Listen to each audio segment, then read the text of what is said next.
Welcome to Island Tea with your faves. Keep it locked in with us for your daily dose of hot tea, only on WINNMedia 98.9.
Good morning, and welcome to another episode of Island Tea with your faves, Kevon and Azem, featuring Jade, Gwenisha, Gwyneth Paltrow, Idita Johnson. Morning. Morning, my brother. Morning. Jade. How long we going to do this Gwen thing? That's what we're trying to figure out. Like, how long we going to do this? That's what we're trying to figure out, Jade. Yeah, so please tell me how long we're going to do this. Is you saying it? I'm not the one introducing. But how long you're gonna just not accept How long are you gonna just not how long are you just gonna can. Also give me the driest responses ever? You just answered yourself? For as long as I can, honestly. Well, and then guess what? Me too, and I don't like to lose, so good luck. Alright indeed. May the odds be ever in your favor. Thank you, sir. Unless they're not. Thank you, sir. How everybody doing? Meh. Shabang, you're early today. Morning. I am meh. DJ Shabang. Yeah, me too. I'm a bit Wait, sorry, Jade. I was healing up our viewers. Wait. What was the answer? Meh. Meh? Okay. Kevon? Yeah. Okay. Mm-hmm. Great. Yeah. Great. We're all here. It's a Thursday. Mm-hmm. This is what I don't understand. Why is it that we didn't continue the Thursday half days? There's no good answer. They don't like us. There's no good answer. They prefer to see us suffer in the name of work than to give us off days. I love how we sit here and complain and none of us does work really after 10 o'clock. Shh, they can hear you. Watch out, we have to be a voice for the people.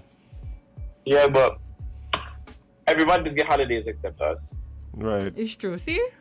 So I don't want to be your voice right now. Sorry. Exactly.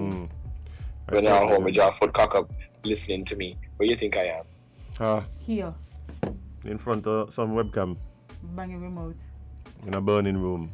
Banging remote. Oh. Got Speaking to of make burning me room. go force myself to look presentable to talk to y'all. You understand? But speaking of burning room, I just want to put it out there that I really like John Mayer. Okay. Thank you for that. Yes. He's a really good artist. I agree. I agree. What? In all your randomness, I agree. It's not random. Azem, what you just said was random? No. Okay. Y'all don't get the reference. Okay. I referenced. I referenced the Duke's background, which was based on what we were talking. Yes. And then so I said the burning room, and then John Mayer has a song "Slow Dancing in a Burning Room." Why would he want to do that? I mean, I think it's a metaphor, Jade. Okay, well. Jade, get it together, please. Don't vex with me if he sing the song. I just trying to figure out why he want to slow dance in a burning room. I didn't sing it. That's a pet peeve of mine too. Slow dancing in a burning room? That, but I also meant, yeah, I realize Caribbean music in general is not very poetic. No, it's not. Straight to the point. It's very, it's which sometimes like Sizzler say you got to get to the point. Exactly. But the most you get is like some diversity. A little. Jados is The most you get is like a little play on the word. A play on. No, that's all you'll get. That's not what I'm talking about. Like I'm not talking about punchlines. Oh, well. No, there's not. There's no like. A lot of songs are very metaphorical. They're not as clear as you think they are, and then a lot of the times too, they're made in a way that could be interpreted by any listener in a different way. Right. But Caribbean music is just kind of like, this is it, take it. Yeah. Mm. Yeah. Yeah. So you go sometimes. Yeah, we need to work on it though. That's how you're starting off grinding your gears? That's a gear you're grinding, or just? No, that ain't gears. That is just observation and hope for the future. I see. It's a very hopeful statement. You hoping for a future? Ha! Cause not me. I don't get up on that. I see all kind of disease popping up now. I said, oh, this is it for Joe. This is it, guys. Enjoy your last moments on this earth because we are destroying it piece by piece. The climate has changed. Things melting. Oceans rising. Diseases are just being pitched out there. No, man. I think we have at least another 70 generations. At least? At least another 70. Yeah, we have sometimes. The world won't end in our lifetime. For how we behaving, I'm not even sure. No, you want me to tell you what I think is gonna happen though? And I told somebody this last night. I think like my grandchildren are gonna watch me and be like, what are you like doing? Gramps, so what's going on with that really, man? Yeah, like, I know, I could have just do this. Like, Gramps, like, well, so you go. You guys are wild, man. Yeah. So you go, Chu. I feel like if like the next few generations could talk to us, they're gonna watch us and be like, seriously? Yeah. Yes. With shame. Seriously? And dismay. And me talking about this. And I go watch them back like, seriously? No, I think, you know what, I just think we're living in a time right now where morning really could send me a personal message about it. What? But yeah, I had a thought that we're just going through a time right now where it's like we're winging it? No, human consciousness adjustment. Like we just like a lot of things that are going on. I just feel like I thought we were winging it. we're at a point now where it's like you see all these movements. It's like we're just readjusting and realigning, like as like a human society, as a species. We just kind of so it's like right now it feel all crazy because we're just trying to deal with all these things that really needed to be dealt with for so long. Long time. So it's like, in other words, right? As a matter of fact, there's a word for it. I just don't like use the word because it's overused. But like, we're really in a woke culture. We finally realizing that if we continue, we're gonna destroy the world. Well, destroying the world simultaneously. Yeah. The problem I'm having though is that a lot of the like where we at right now in the evolution is these we're doing interpersonal relationship things. So we all now trying to figure out how we're supposed to interact with one another in a way that is respectful and like progressive. And so we're having all these battles back and forth. That's why everything's so tribal. That's why everything's so like partisan. That's why everything's so like we're just going through that point in human history right now. Why we had to go through it?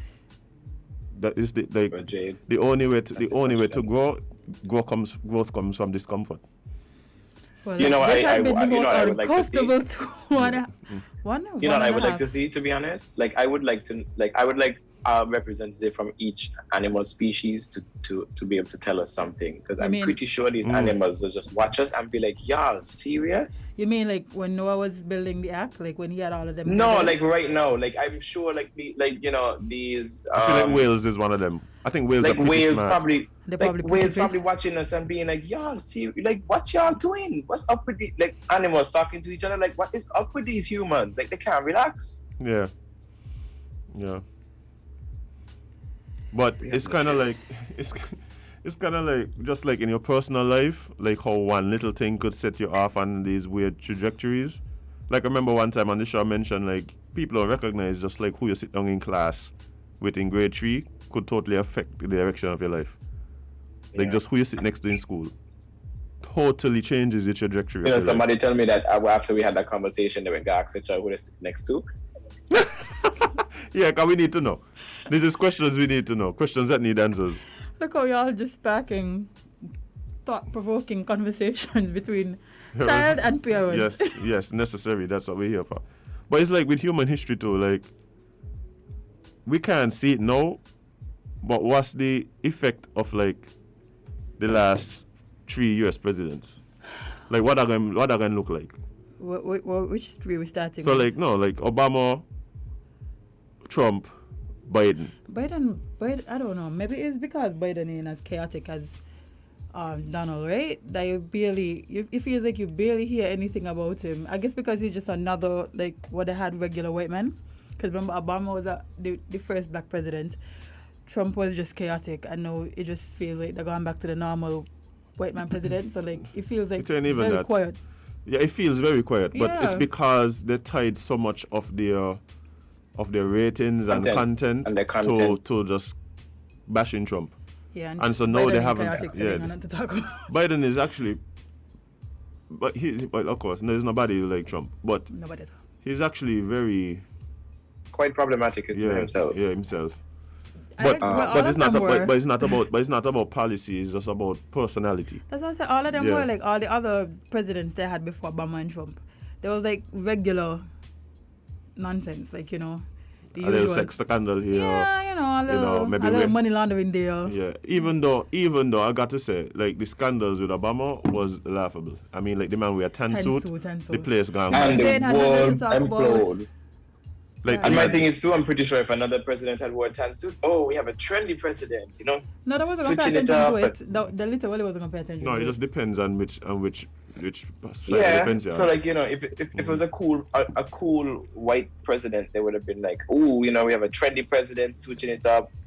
If it was Biden first, they probably would have finally have something to nitpick him on, so it probably wouldn't have been a trendy thing. But they really created a whole something out of nothing. Yeah, almost like whoa, let me not say that, because why I would have blocked from coming back in that country sometime. But I think it's kind of like the media also went crazy on Trump. Like, I think as much craziness as Trump did, the media was ridiculous. The media went ridiculous with Trump too. Like not yesterday, the day before, I was watching this video. Like, you know, YouTube, they just play videos for you from the themes that you're watching. Okay, so I was watching the stuff about Corona and all of that. AI. Yes. You went down the rabbit hole. It wasn't really a rabbit hole. You went down the rabbit hole. It's Jade's usual trajectory. Oh. So that's honestly, not a rabbit hole. That's not true. But anyway, so I was watching something, and then it switched to Trump's niece talking about how Trump's mother doesn't like the family. I said, what is got to do with everything? Right, that's been a story. Yeah, but it was just weird, to come in the Corona thing. Yeah, like, I was like, first of all, half our parents don't like us anyway, so they're really shocking. So for them to have the cousin on TV talking about, the grandma was talking about how Trump's favorite is his daughter and the rest children are idiots and all of these things. And I was like, okay, well, You would know your family better than anybody. However, I think they should be family.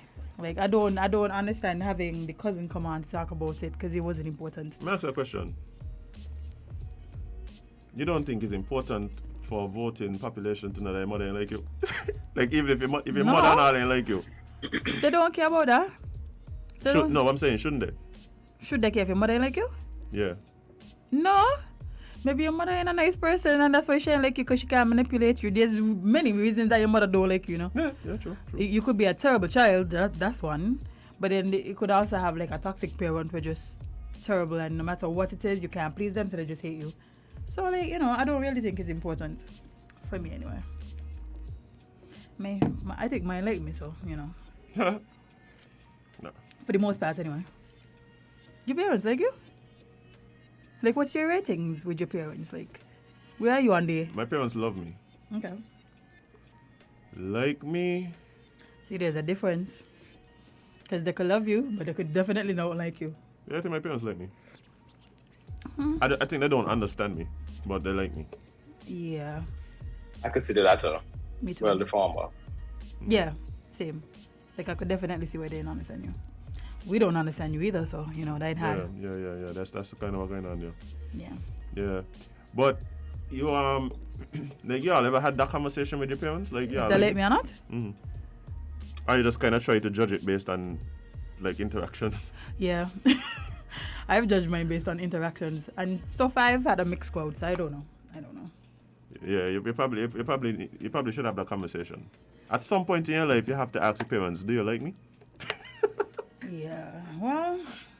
But also, if you're going to have this conversation, be sure you're ready for the answer, people. Because. I'm just gonna say, I feel like I would wait for the answer. Not me. Like, you know.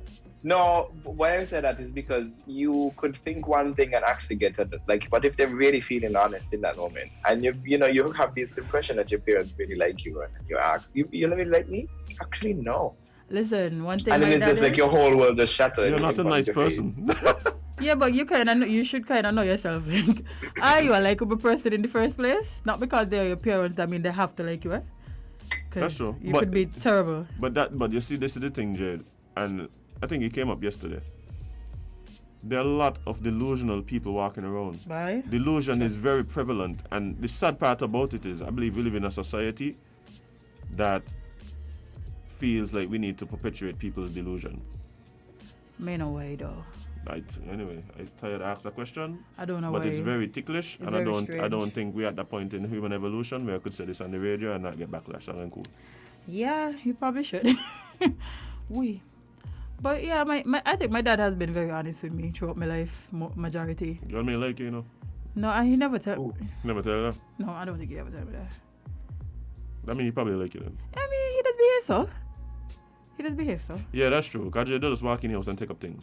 Wow. Thank you for putting my business on the road. Yeah, you don't. No, yeah, but no, we're talking about the relationship. It's not his house, it's mine as well. I have a key for a reason, okay? Shop smart, shop Winston mad. Yes. Listen. Oh, man. I don't know how y'all managed to not have that type of relationship with y'all parents where you could just go over and just take stuff up. Please don't block me off the radio. But, you know. Well, it was fun, everybody. You don't just walk in your mom's house and, well, you live there, so technically, yeah. Yeah, I take up things too. Yeah, like, you know, they love you. And then no, they like it, actually. They do. Yeah, they encourage it. My dad tells me, just go get what you want. Like. Yeah. But I also know a lot of parents that ain't about their life. Oh, well, man. And it's not that they don't like their children. They're just not about their life? They're just not about their life. Oh, well. Where you coming in here for? Go find your own. At what age do you think parents should cut off the child? Doesn't matter the age. It matter the job you've done and if they're mature enough to be on their own. If you've done a good enough job, in other words, your job should be preparing them to leave the nest. I think what happens a lot of times is parents hold on for their own selfish reasons and don't adequately prepare the children for the world without them, or even prepare themselves to be without their children in that way. Mm-hmm. I think mine came early because I've had a lot of transitions in my life. So I think I've been prepared early. Like I used to literally raise a child that wasn't mine from the age of 12. So, you know, I had plenty practice for when I actually got Jade, and yeah. But No, I I think it's not an age thing. can't relate. it's definitely not an age thing. You know, the It's thing. not an age thing, it's an environment thing. Like, you know, some environments, like some parents hold on to you and never give you the space to learn things, and then when it's time for you to learn, they use that as an opportunity to reel you back in, because it's like, oh, you don't know nothing, let me help you. And then you keep it going. But well, that's unfortunate. Yeah, we have to, like, I mean, I think a lot of parents too, and it comes because of love, like not wanting to see your children Suffer? in difficult situations, right? So you try to get them out of difficult situations, but then what happens is maybe they're not prepared to deal with difficult situations that we know will come. So, like, I think if that's on your mind, I guess it depends on how you see your job as a parent. If you see your job as a parent to make sure that you don't die, like make sure the child don't die, then you're operate a certain way. If you see your job to prepare, like, if you see your job to prepare this person to be a productive, positive, contributing member of society, then you'll probably operate towards that goal. It kind of depends on what your vision is and what you think your role is. Well, and I think, well, for me, I think top two is don't die and productive member. They should go hand in hand, because, you know, you really shouldn't let your child die just because. You sure some of them ain't understand that, you know? I'm just letting you rock. Like, some of them don't understand. This is an ISO play. We call it ISO play for Jade. Jade right now working on the top of the key. I can just move to the I feel like some parents do not care enough about whether or not their child lives or die, okay? And it is very strange, because this is somebody that you brought into this world who didn't ask to be brought into this world, first of all. So for you to not then do your job as a parent is very strange. Like, some parents behave as if you owe them because you didn't die, which, how is that my fault? Like, none of us asked to be here, so for you to then treat your kids as if, you know, they were... The shot clock running down, Jade. What's the shot? Me, I'm not shot, I just rambling. So you're just dribbling on the top of the key. Yeah, because in an ISO mode. You need to bust the shot. It is true. You never see an 18-year-old dog with its mother? How you know? How you know how old the dog is and the relation? Oh my God. Are you Dr. Doolittle? What is happening? Is what the man sound like. Kevon, could you, whatever you're drinking, you could pass some over here, please? So you ain't see the comment as about you never see a dog, an 18-year-old dog with its mother? I just want to know how you know. Simple. No? Okay. Well. ISO play. The coach called ISO for Jade. Jade just took it to the hole. Strong. Me then you hear because I study me. Do that for nothing else.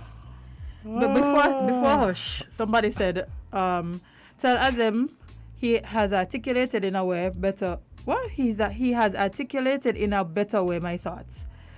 The world ended last year, meaning the world as we knew it, and now we are readjusting to a new world. It will never be the same. In time to come, people will refer to the time before the virus, just like how they say before Christ and after Christ.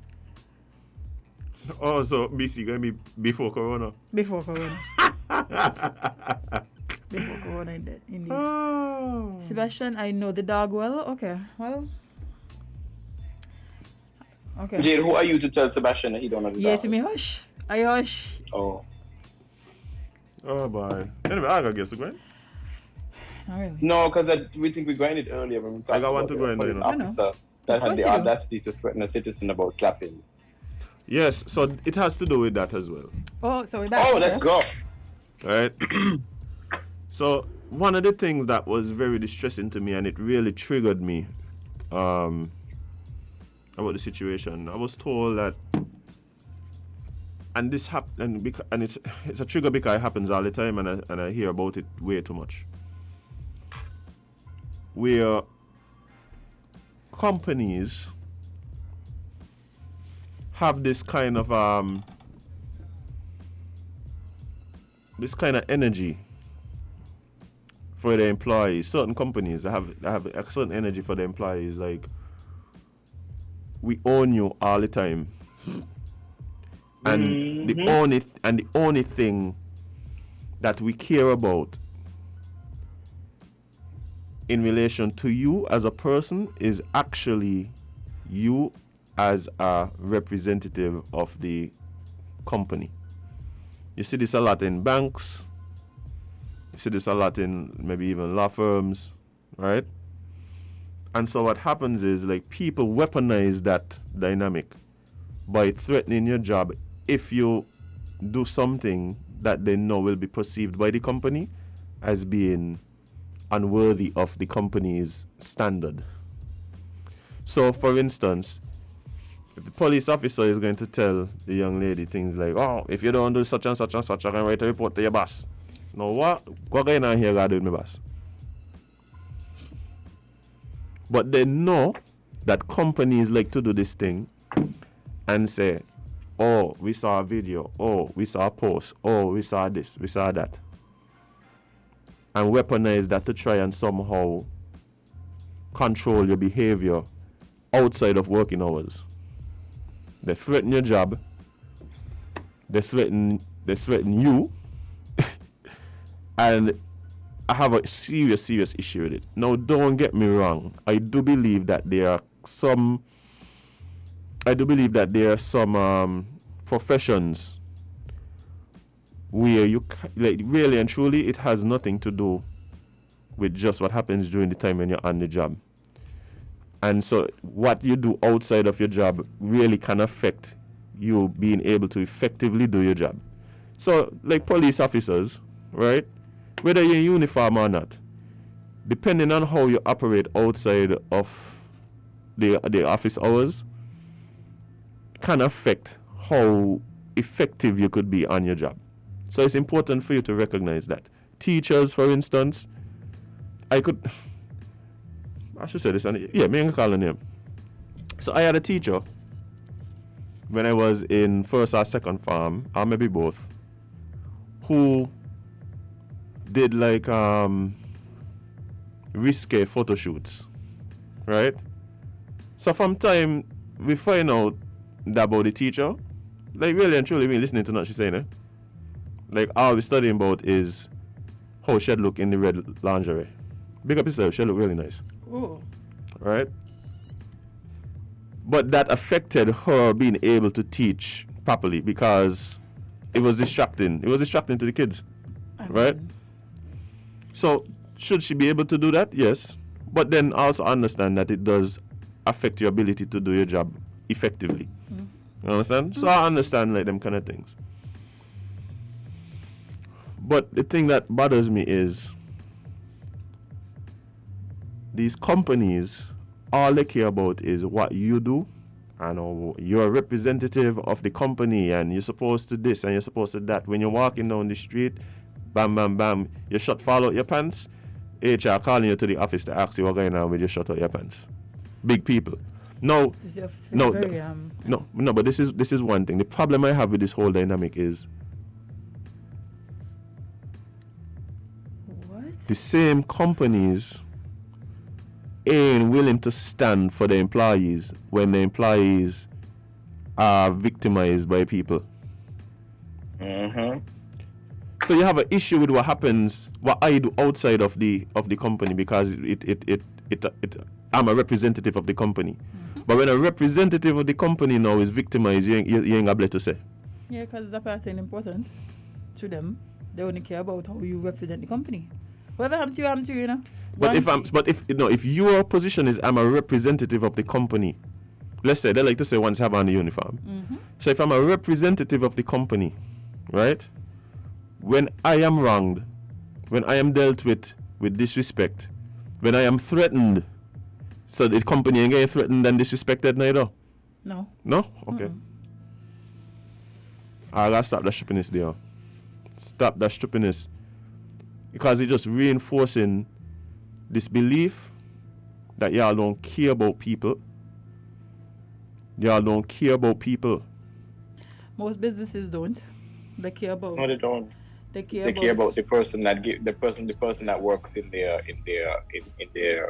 They care about their entity. work. They care about their work. No, they care about the fact that there's a body doing work. They don't care about who the body is. Exactly. Because the body is replaceable. But you see, that's the thing for me too. If you recognize, let me put it this way: you should recognize that caring about the person allows that person to buy in to what the company is doing, right? That person feels a sense of pride about being a representative for the company if they recognize that the company does care about who they are. Productivity goes up. You understand? But the thing about it is now people are weaponizing that dynamic Because then the to company try and don't care about you enough. to try and control people. Oh, you work in the bank, I'm gonna tell your boss. So I mustn't complain about the fact that you give me the wrong order. I mustn't complain about the fact that now, for some reason, half of your bread package in me food. Because I work in the bank and I can't say nothing, and then you're going to tell me boss. Yeah, Everybody, because you're supposed to get in trouble for having an issue. I don't even think so, because I would be like, well, you want a number? But you see, it kind of, and the problem is it depends on the institution that you work for. They know. And the individual, because there's some individuals that are just like, don't play with me, but then there's some individuals that actually are afraid of that. And then, they would sort of hinder themselves thanks to you because of that. Yeah. But we have a caller. Caller, good morning, 11 Island T. What's up? Good morning. Morning. Yes, hi. You all ever heard about companies, some of them have human resource department? Yeah, we mentioned that this morning. Okay, and that's the function of the human resource, to look after the human resource. And they play a bigger role than you might think.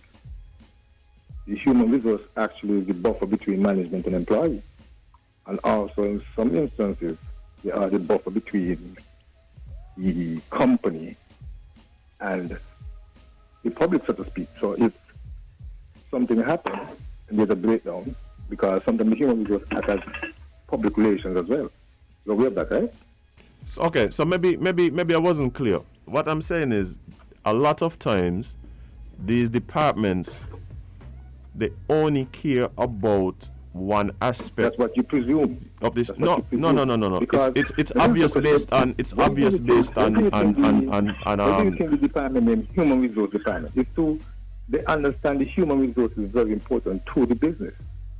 Because without the human resource, the reason why I call him is because there's a misconception somewhere. And somewhere along in the future, you might get a company. When you do get one, you might find yourself in a management position. When you do get one, you are there at WINNFM right now. The management of WINNFM could appoint any one of you to be the supervisor of the rest. And you realize something, things has changed. I'm not going to go into more. You guys are young persons. You guys do your research. I would have assumed some of you would have even have some kind of training in certain areas to understand where they're coming from. Then with parents. Parents, yes, all of us, because you include parents. One day you might become a parent and you're going to see what it is to be a parent. I'm not sure if anyone of you are parents. If that's the case, because the point is none of us asked to be here, let's suppose he had stopped. That means none of us would have been here. Let's celebrate that we are here. What? The mistakes. Bro, what are you talking about? Bro, sorry. What are you talking about? I'm being honest, I don't know what you're talking about. A young lady was before talking about parenting, right? Uh-huh. Right, so I'm pointing out certain things that you all were discussing. Right? And then, coupled with that, anyways, I wouldn't say certain things, but I think you all should check yourself as well. At the end of the day, because you do not know me, I don't know you, but I'm just contributing to your program. Remember, each and every one of us contribute to life in different ways. Just like how you have the program, if you want a person to contribute to the program, there's certain thing that goes with it. Likewise, if management decides, well, hey, something is wrong here, certain things could happen. All I'm saying, I'm contributing because it's a discussion. It's not putting you down. I'm just telling you, look, hey, look at this from a different angle. Bro, like, I'm really just trying to tell you, man, understand what you're talking about with the parenting thing. That's what I was telling you. No, what I'm saying, you were discussing about parenting style and so forth before, right? Right. Mm-hmm. Right. So I'm talking about parents. I'm saying. Yeah, but caller, what we need to do, saying, what we're trying to say to you is that we have moved on from that topic. So you jumping back to it made us a little confused because we did not know you went backwards in terms of what we were discussing. We thought you were calling in to discuss what we were currently talking about. So that's why we needed to clarify remember, that. I cannot get in at any time in a discussing a topic if other person is going to get in and if I do not get in. And that's what I'm saying. It's okay for you to talk about, and that's what I'm saying. It's okay for you to talk about something we've already talked about, but it doesn't hurt for you to give us some context. Again? I said it's okay for you to talk about something we've already passed because you might not have gotten it at the time, but all we were doing is trying to get some context to know what we were talking about. It's a bit we're currently talking about something else, and you call in to talk about something previously without letting us know that you're talking about something we've previously spoken about. Then we kind of don't know. We're a little lost. No, so I mean I got he was talking about. I got that he was talking about parenting. The part that I was a little lost about was when he was saying that none of us asked to be here, and then he said something about what if none of us would be here. So I was just a little lost. That's all I was saying. So can I explain myself? Yeah, that's what I've been asking. If you had let me continue, you would have get where I'm going. Okay? But because you stepped in without hearing, because remember I stepped in also speaking about business. I spoke about that. So now I'm talking about when it comes, and that's what I'm saying, when it comes to parenting, one day if you are not already, you will understand parents' choice. Now, there are some parents who are better at some. Remember, one technique used to even say you use right now in the program will be different from the rest. However, every parenting style will be different. However, there is a thin line between disciplining a child and abusing a child. At the end of the day, like I was just trying to inform us, is that with the mentality, not just you, a lot of people think, oh, the child didn't ask to be here. But remember, if the same parent of that same child parents didn't bring them, that child parent and that child wouldn't have been here. So now we're here and mistakes happen. Persons who deliberately and willfully commit crimes against children should pay for it. That's what I'm saying. So what I'm saying is that let us look at things differently. Because at the end of the day, none of us, your parents, the grandparents, go right back, asked to be here. But you know what? It's a blessing for us to be here, and let's make the best of it. And that's what I'm just trying to point to us. You cannot erase somebody that was here unless you're going to kill him. And somebody, the young lady say, oh, the person was saying, I brought you here and I could take you. That parent is a bad parent. That's all I'm saying. So I'm not going against you. All I'm just saying is that just let's look at it differently and just calm down, because one day you are there now. Because remember, you were 5 years old. You're no longer 5 years old. So you what, bro? I'm sorry. I really lost. We have to go to some other calls. I really lost. Bro, listen, we have another. We were talking about HR. Anyway, we have another caller. Caller, good morning, live on LNT. Bro, like. Long time ago was this confused by. Bye. I swear we were talking about. No, hold on. Maybe it's me. No, you because it's all of confused. People on the live, y'all understand what has happened? Bro. Somebody seriously tell me. Explain. No, don't. I just want to. No, don't explain. No, don't explain. I just need to know if it's me. It could just be me, eh? No, yeah, man. It's all of us. Oh, boy. That one threw me for a loop just now. Right, yeah. You want to try this? No. But the thing about it for me is, like I said, the issue is the impression that a lot of people, not even impression, what is happening, I could tell you this is happening. The company cares about what you do as a representative of the institution, which is fine. The problem is they don't always care as much about what is done to their representative. Nope. Maybe I wasn't clear. And that is an issue, like, and the thing is, you could tell the companies that really have a appreciation for the people that work for them, eh? You could tell the companies, the people feel it, the employees feel it. Yeah. When you have HR departments that genuinely care about their well-being. They care about their safety, they care about them being able to do their job effectively. and understands that that does not only mean caring about what happens during 9 to 5. Yeah, I think like I said, the last job I had before in FM really did actually treat us like they cared. Like they would have random things that they know would boost Morale? Like, yeah, like if you know you're having a bad day and somebody just came on with like a bag of goodies and be like, just choose one. Like they used to have snack ones. They used to have bowls on the manager's desk with candy, because you know adults will love candy. So that would well most of us, no, I get what you're saying. That would encourage us to go into the manager's office, and you know, going in there could just start a conversation, and then you know. But they used to have things where it felt like they actually did care. Yeah, I could honestly say that job was one of them. That was the first one that I experienced that I actually felt like, yeah.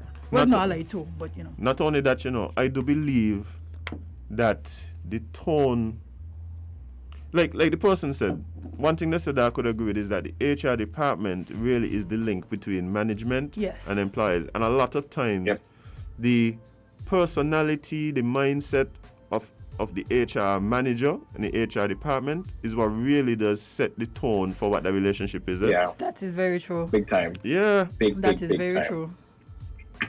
Because the company could be the best company, but once you have to deal with HR and HR doesn't treat you in a way like, oh no, I confused what the call was talking about. Oh boy. Yeah, HR could really break or make a company, honestly. Big time. And the problem I'm having is that there's some companies, because they know, and because it's known publicly, it's known publicly that these companies are very much concerned about behavior and thing of the employees outside of office hours. They weaponize it. They weaponize it to try and control how you behave and how you act. Again, some professions are very dependent on it's not something you lock off. Yeah. Like you can, there's some professions you can't lock it off. Yeah. You understand? Like police officers. And the thing about it is, right, it shouldn't matter about your personal feelings. Like I said, people in the public, it shouldn't matter like whether I believe this person should do this or shouldn't do that or whatever, right? Whether or not. For instance,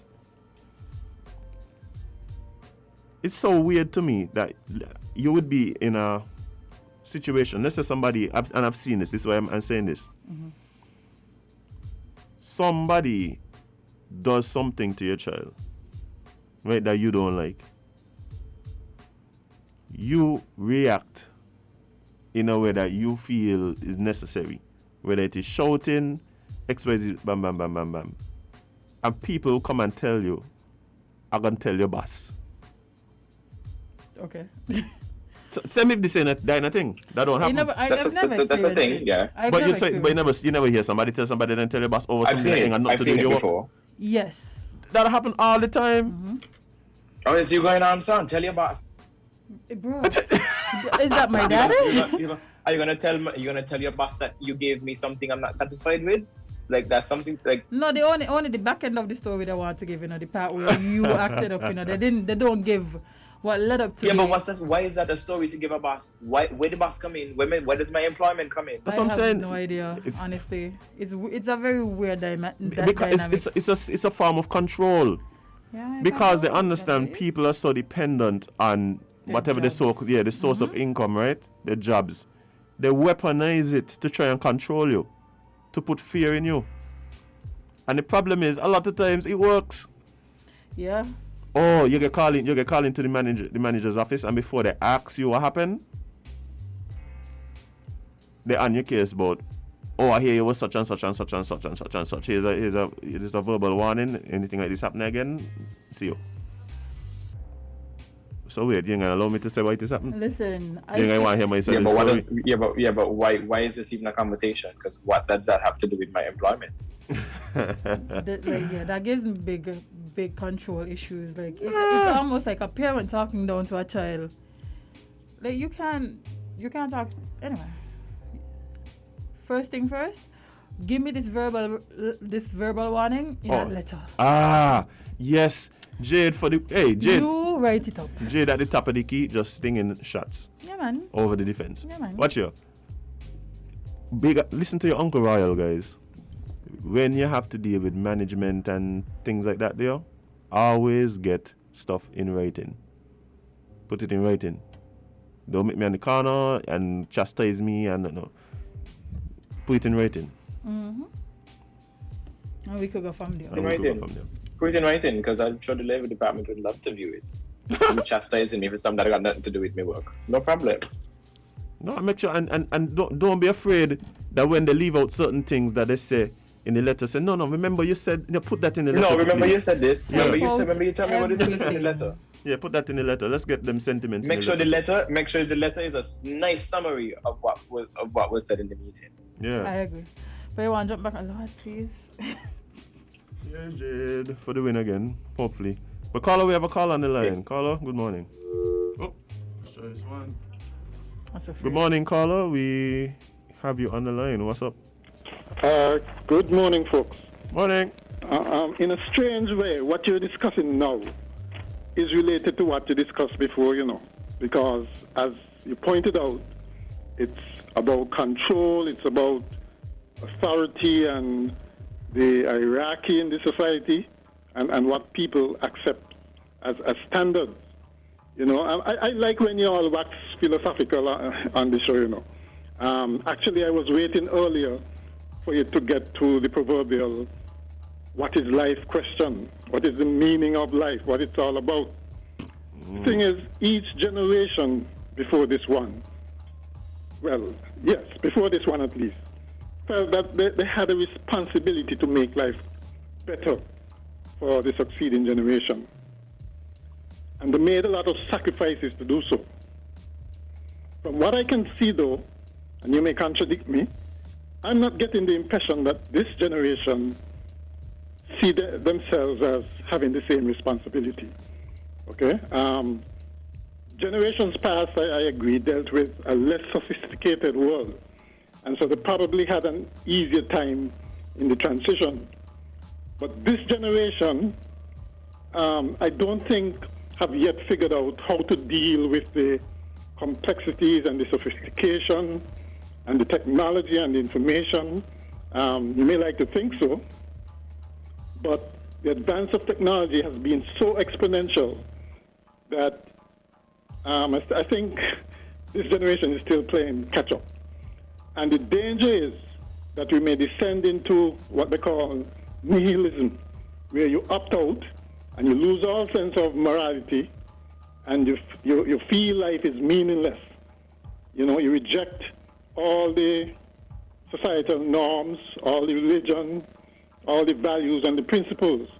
You totally reject any kind of socialization. Or you may become an anarchist and reject all forms of authority and feel that a better society will emerge out of the chaos and the ashes. If you don't feel that there will be much of a future, you will start to act like there is none. And so it becomes a self-fulfilling prophecy. We have seen the reaction to the pandemic. It has descended into practically every man for himself, every country for itself. And about the only thing that can make the world united is if we get an invasion of aliens. And even then, some may want to sell out to try to save themselves. I've been saying that this pandemic showing me that not even that there, boy. But even though I do believe collision course with Earth, I believe might make everybody sit up and take notice, because then the basic instinct of survival of the species might kick in. But it shouldn't come to this. And we should really try to deal with the usual transfer of intergenerational responsibilities, or we're doomed. In other words, the usual stages must be adhered to, where you have a child, become a teenager, become rebellious, you then grow up, become more mature, become like his parents, and then they get children, and this cycle continues. if we break that cycle, we don't know where we will end up. And I think that's what we're dealing with now. Because I mean, I'm sure you've heard people who said that once ago, every adult was the parent of every child. You know, you go walk down the road, you say, I'm doing something wrong. Sometimes they do, some may say they'll tell the parent, but some may discipline the children right there. Okay? I think this generation would probably rebel to that kind of thing. But the fact is we have to figure out how we pass the baton, so to speak, to the next generation. Mm-hmm. Got you. I think I agree in some ways, I disagree in others. The idea of this generation perhaps not being as in tune with their responsibility as it relates to moving the species forward, I don't agree with that. The reason being is that like I said earlier, that is why we have all these movements. I think it's just that we're evolving in a way now where the focus of this generation is interpersonal relationships. How do we interact with one another?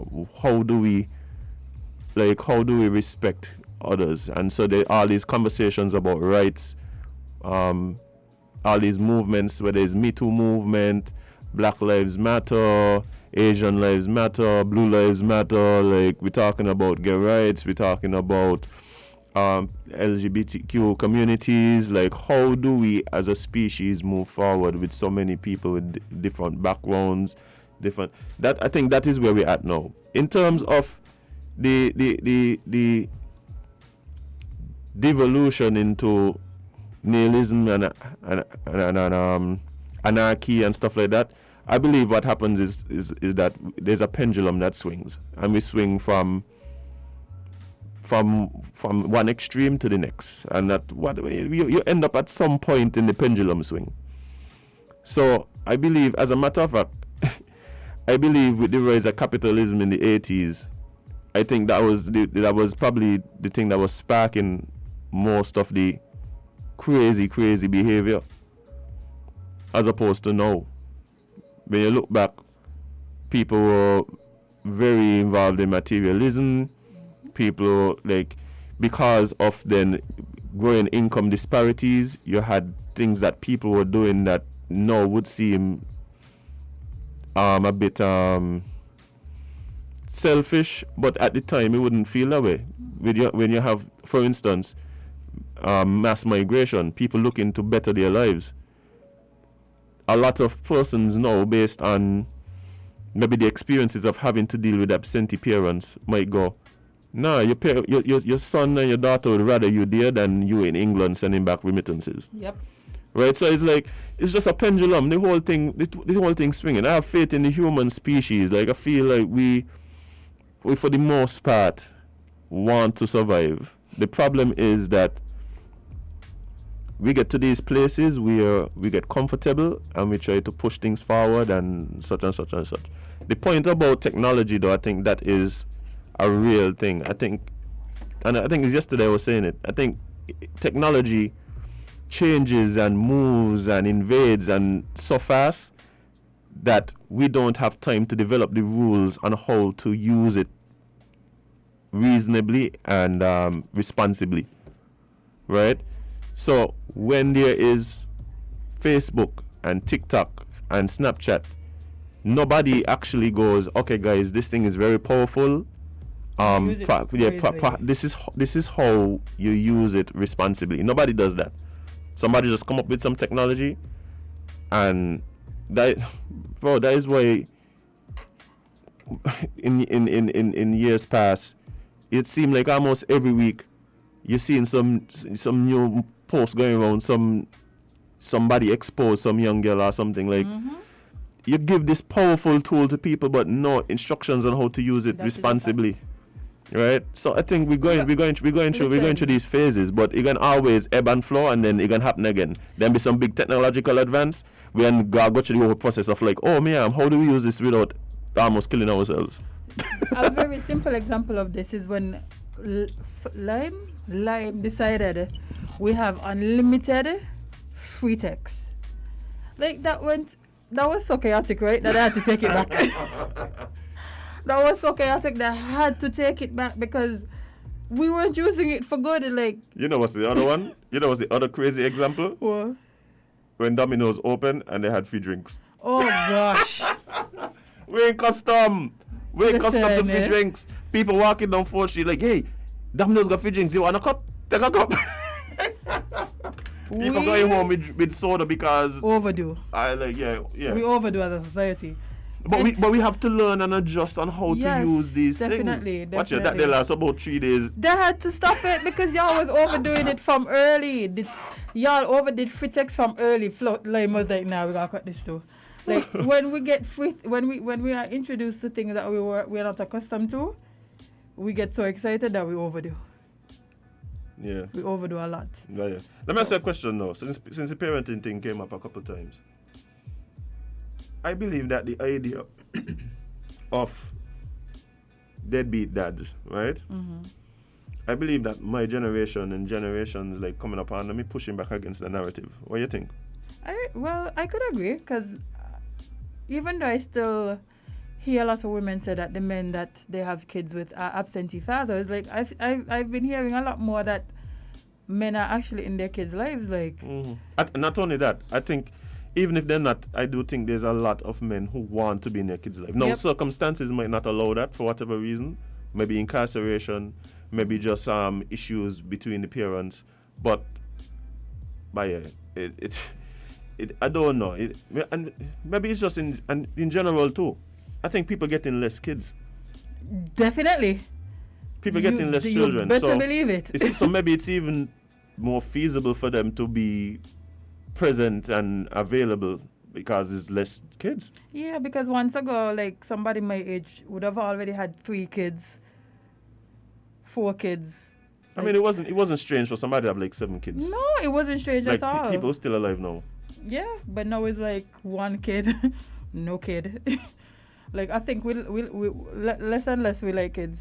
Yeah. Less and more and more we're realizing all that comes with getting kids and having kids because people share the experiences so much that it triggers something in some people and they realize like I don't really think I'm ready for this responsibility. So let me not bring somebody into this world that I know I can't care for. Instead of just you know what it is too? People need to just be honest with themselves. Like if you're generally a selfish person, like maybe you should just not have kids. Use your money and travel. Yeah. Like just travel around the world and go see the place and be toxic with random people and so. Like. But the thing is, more and more I'm seeing that literally more and more I'm seeing people just refuse to have kids right now and decide, you know what? Let me go travel. Let me go explore. Let me be selfish with my money and not have to share it, and that's fine. That nothing is wrong with that. Like people feel like if you don't have a child at a certain age, something is wrong with you, not realizing that bringing a child into this world is just not that alone. Like once the child gets here, it's a big responsibility because you have to constantly, especially kids that cannot supervise that them early stages of their life. You have to be so unselfish. You have to give yourself to that child. Well, I think that in itself is something that is lost on a lot of people. Like the way I look at it, and I could be wrong, is that once the child comes into the world, the child is fully dependent. Right? It's fully dependent. Right? Can't even move their own head. Nope. And as time goes on, the responsibility of the parent is to break that dependence and to empower them to be able to function fully as their own entity and to contribute to society in some positive way. Mm-hmm. Now, even what the caller said about humanity, or let's say people recognizing that their role. Like when people talk about what is the purpose of life and what, like for me personally, I think it's really like we all have a role to play in contributing to the positive development of the species, right? Mm-hmm.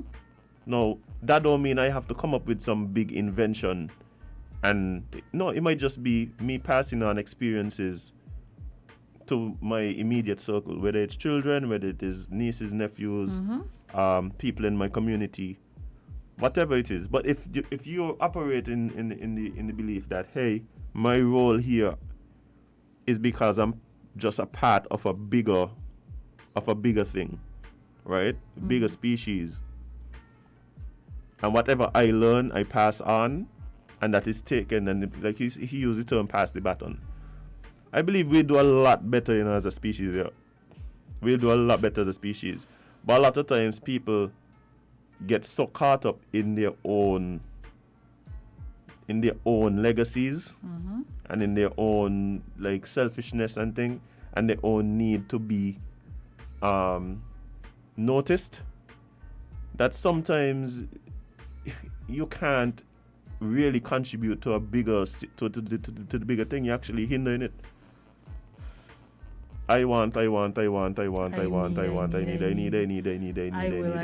It's always an I. And even me, that's something that I struggle with, because I'm very much, I recognize I'm very I put a lot of thought into, will I be remembered? Will I have contributed in some way that like, what would my legacy be? Like, them things cross my mind a lot, but then it's about trying to balance that with understanding by whatever it is that you do. People probably gonna remember it in 2,000 years. Probably. So somebody saying, and nothing wrong with that. At all. Somebody is saying, I feel like people got children because they thought that they were supposed to do so. Yeah. And now we're seeing the back end of our grandparents' decisions, and we are deciding otherwise. And it's true, because it's I've seen time and time again women and men who are ashamed for not having kids. Like, yeah, I've been called a lot of different terms. And it is very weird, because you literally do not know why that person doesn't have kids. It could be a reproductive issue. You don't know if that person is struggling. That person could really want kids and can't just have kids. Or that person could just choose to live a life where they don't have kids, and that's their choice. But for shaming people into having kids, as if like as soon as the kid get here, they just grow up. There's no effort that needs to be put in. There's no money that needs to be spent. There's no love and attention and time that needs to be given. No, but you see, part of the thing too is that people attach their value to their kids, right? So my intrinsic value is then linked to an ability to reproduce, or who I produce, and as opposed to perhaps saying, hey, this is my contribution to society as a whole, to the species, and my job here is to do what I can to prepare this person to then continue to contribute to society. But again, it all depends on what the person's perspective is in life, and the truth is, right, I don't even get upset when people have different views. I believe that I am at one stage of consciousness, right?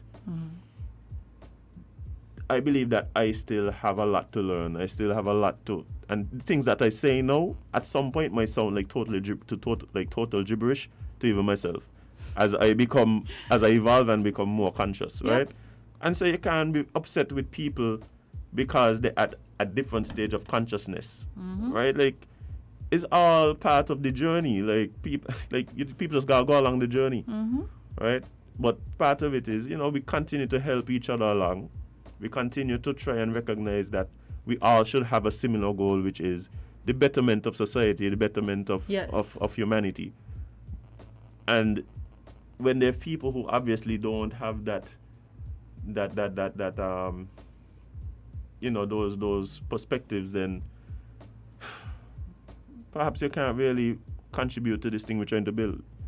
I'm sending you jail. Where you're supposed to be rehabilitated. We send you jail. Rehabilitated to then come back out into society. Azem, I think it's time for a little break. So we could, drink some water, get our thoughts together, and come back and talk about some other things that are happening. What kind of bush people drinking lately? Hopefully, the bush that they're supposed to be drinking lemongrass and a little bit of marijuana tea, Get the blood pumping, get the blood flowing. I get you. Add a little ginger and a little garlic. But guys, we're going to be right back. Stay tuned, stay locked to WINNMedia SKN. See you in a bit.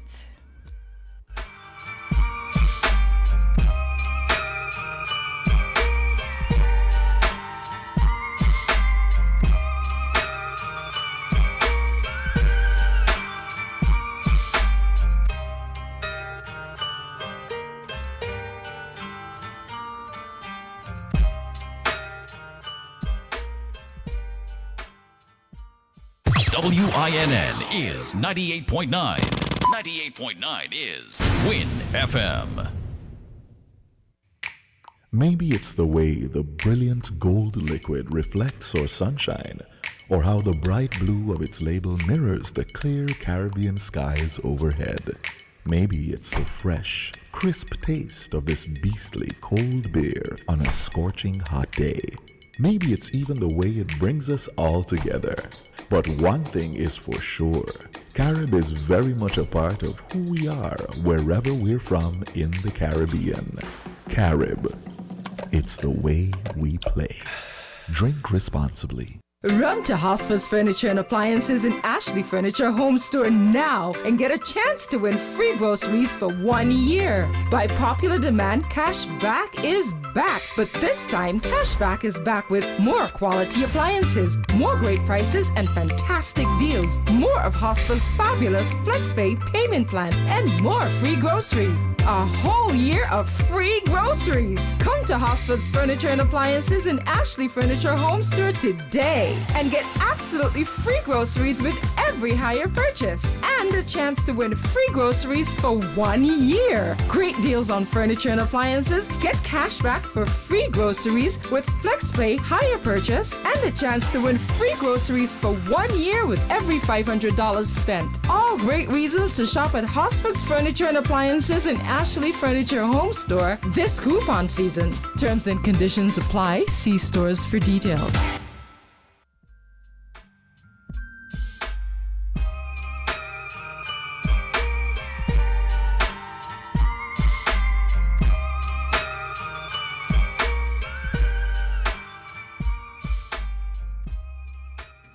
Welcome back to Island Tea right here on WINNmedia SKN. The time is now 9:12 a.m. and we're having a lovely day. You realize the week finished already? Like it's literally Thursday as in. Actually, the weeks them, I don't My understand God. what's going on with the week them, but it is what it is. It's like they're just trying to get rid of 2021. I was actually supposed to, I have it in my YouTube queue, I was supposed to watch a video about why time seems to speed up as you get older. Somebody said time don't in reality don't exist, so we could just scrap 2021. Oh. Yeah, like Is we that- could is just whatever age you turn this year, you turn it again next year. Yeah, I hear so much theories on time. Time is just our mind trying to. Mind is a construct of our mind to try and make sense of our environment. Yeah, cause seriously, what is time? Yeah. Like I think can tell it you, might have been Isaac Newton or one of them other smart guys who had a theory on it. You know, they could have just lied. It's a theory, like, you know. So we just take up the theory and run with it. No, that's what. Yeah, because until we get better theories, we use the ones that we have. So we stopped at his. No, we have working theories and they're continually massaging it. People smarter than me they do that. Yeah, but I We have haven't to- seen them change the theory on time. So I guess they Oh just, no, I that's guess it just that's worked. no, that's one that's definitely constantly being worked on. For real? So, so Because for instance, there's theories on the fact that time changes depending on. she's talking about the fact that me and Kevon had shutterbox necklaces. Oh yeah, I'm not a chatterbox. Him don't come here by my mouth every day. Oh, But yeah, like, you know, people talk about the fact that, like, you know, if you go to a different planet, like, you might age quicker or slower based on gravity. And, like, them kind of things and so. Yeah. You think they have other universes that mirror ours? Like the parallel universe theory? Yeah. That wouldn't be far-fetched because we honestly, just like the sea, we can't explore the whole universe, so we do not know. We do not know what's Well, you see what you just said? That's where I stand on a lot of these things. that we do not know. I don't know. It's true, we don't know. I don't know. No, I don't have a problem with people doing up theories, and then I don't have a problem with people who believe a theory, right? I have a problem with people who can't admit that they don't know. Which is very weird. Because if you honestly sit down and think about life and all the things that they told us, for instance, religion, like the fact that we believe in a spiritual being that we have not seen, but because the earth exists, we use that as proof of their ability. But we don't know. the fact that we believe that we are the only humans in the universe, which is very weird to me, because y'all really the best. But, you know, the fact that we don't know what else exists beyond the universe, because currently it's not being explored. We don't know what lies to the bottom of the sea. We don't know what sea creatures we haven't discovered. So it's, you know, it's a lot of things we don't know. But I think part of that is the education system too. The education system punishes you when you don't know. Which is very weird, because we as a society, we as a species, we really don't know a lot of things. We just go based on what we believe. When I was teaching, it got to a point I stopped putting X's in people's books. Okay, why? Why? I think it reinforced the fact that not knowing was somehow wrong. The whole, my point is, I'm the teacher. You come here because you don't know. We already know you don't know. And so, when you, I think the X in itself, nothing, and I'm not saying there's something wrong if a teacher put X in a student book. You were just saying for you. I was saying for me, it's like, it somehow punishes, it's almost like a punishment for not knowing. And it reinforces this thing that I see in, adults, where it's they're just afraid to be like, you know. It's very weird. It is super weird. If you don't know, and there's nothing. But because you get punished for not knowing, all through life. So now it's ingrained in you to act like you know, even then. When yeah. You don't. So for instance, right. And we're moving on because we got to talk about the things on the list. I remember one time, teacher, and I was very young. I might have been in grade 2 or so. And you remember that? Wow. What? You don't remember your grade? I remember preschool. I vaguely remember preschool. What was going on in your life? A lot. You're just having too much fun. You're just having too much fun as a child. I don't know if that's what you. I was busy contemplating the world and so. Yeah, man. Yeah. I need to go back and relive my childhood. Yeah. I'll try and have one. I remember Michael Jackson tried to relive it, and anyway. I remember I couldn't understand the concept of cheating. Of cheating? Mm-hmm. When I was young, I couldn't understand the concept of cheating. You mean on a test? Yeah. I couldn't understand it. I couldn't understand why, if you're asking me a question and my friend knows the answer, why I would not take the initiative and ask my friend what the answer be. To me, it was ridiculous. I remember. Because the answer right there. It was you are asking me what is 1 + 1. And I don't know. But he knows. He knows. So why don't just ask him? So why can't I ask him? Then the point is, what am I not supposed to find out? Yeah. And not only that, you get frowned upon if you leave it blank and admit that you don't know. So it's just writing something. Yeah, but that's they're not going to get it wrong either way. But you see, the rather you try than to admit you don't know. But that's what we now do as adults. When adults don't know things, instead they admit that they don't know. They just, let me try a thing. And that is how we have misinformation running the world right now. We fill in the blanks. Sometimes we just need to go we don't know. Yeah, and there's nothing wrong with that. If I don't know something, I'll be like, I may know, Google. The problem with putting the placeholders is it stops the process of finding out. Mm-hmm. Because now you feel like you're correct. Because somebody else believes you. But not on it. No, it's just that there's an answer. There's an answer. It might be wrong, it might be right, but there's an answer. So why do you continue searching? You see what I'm saying? If you admit that you don't know, then there's a void to be filled and you continue the journey. Yeah, that's wild. So I remember, what was the teacher name by? Miss Johnson, I think was Miss Johnson. I had a whole debate with Miss Johnson. About cheating? At I might have been, what the problem was too, I didn't go kindergarten. Oh. So a lot of these, I came straight from preschool, I went to grade 1. Big up Miss Martin again one time. But, so I got to grade 1 and I didn't have a kindergarten. So I think a lot of things I miss out. Probably. So Probably. So I remember the woman, I literally walking around the class and asking people what number 3 is. And the woman vexed me, shouting at me and so. And I trying to tell her but I don't know the answer. And they do. So why not ask them? And for the life of me, I just thought it was the most ridiculous thing she was telling me. If I don't know the answer, so I tell her, so me know the answer, am I supposed to find out? But that's why you tell me to find out. You didn't specify that I have to find out for myself. You just said find out, so I did. Anyway, speaking of things that people don't know and continually just put placeholders for, Oi. let's talk about the COVID-19 report for Yes. for Wednesday 11th.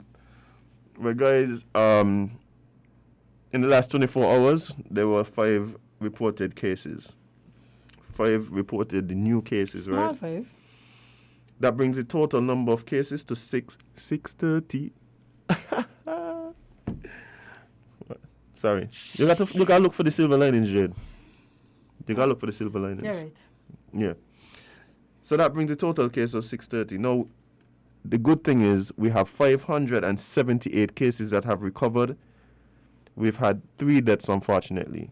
Mm-hmm. And so what that means is, at present, we have 49 active cases. I like anything under 50.